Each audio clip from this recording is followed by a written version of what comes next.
ફરીકવાર ગુજરાતમાં વરસાદી માહોલ જામી ગયો છે। આજે છે 11 તારીખ અને મંગળવાર અને હું ફાલ્ગુની આપની સાથે ઝી24 કલાકના ડિજિટલ પ્લેટફોર્મ પર હવામાનની અને વાતાવરણ કેવું રહેશે તેની તમામ અપડેટ લઈને જોડાઈ ગઈ છું।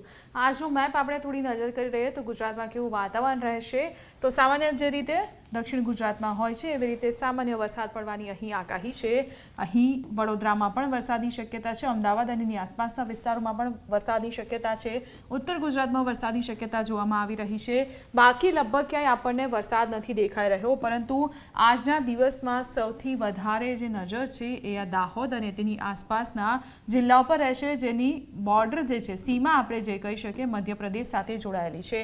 કારણ કે આપણે જે રીતે મેપમાં પણ જોઈ શકીએ છીએ મધ્યપ્રદેશમાં એક ખૂબ જ શક્તિશાળી સિસ્ટમ સક્રિય થઈ છે અને તેની અસર સીધી જ તેની આસપાસના જે બોર્ડરના જિલ્લાઓ દાહોદ સહિતના છે તેના પર જોવા મળી રહી છે।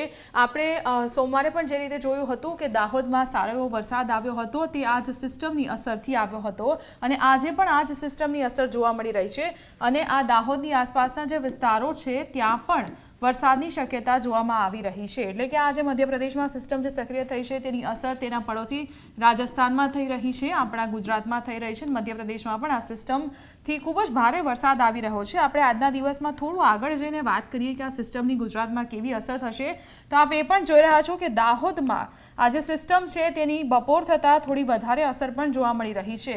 આ જે સિસ્ટમ હતી બપોર સુધીમાં જે છે મધ્યપ્રદેશમાં જ અસર વધારે કરી હતી, પરંતુ હવે સાંજ સુધીમાં આપ જોઈ રહ્યા છો જે રીતે બપોરના 1 વાગ્યાનો ટાઈમ થઈ ગયો છે, દાહોદમાં પણ તેની સારી એવી અસર જોવા મળી રહી છે અને તેના જ કારણે આપ જોઈ રહ્યા છો પાલનપુર, મહેસાણા અને અમદાવાદ છે, વડોદરા છે અને આ બાજુના જે જિલ્લાઓ છે તેમાં પણ આ સિસ્ટમની અસર જોવા મળી રહી છે। આપણે દિવસમાં થોડા આગળ જઈએ ને એ પણ જોઈ લઈએ કે હવે આગળનો દિવસ કેવો રહેશે, કેવી અસર થશે તો આગળનો દિવસ પણ આપણને એવો જોવા મળી રહ્યો છે। આજે દાહોદની આસપાસ જે સિસ્ટમ તમને જોવા મળી રહી છે તેની આસપાસના તમામ જિલ્લાઓમાં અસર જોવા મળી રહી છે।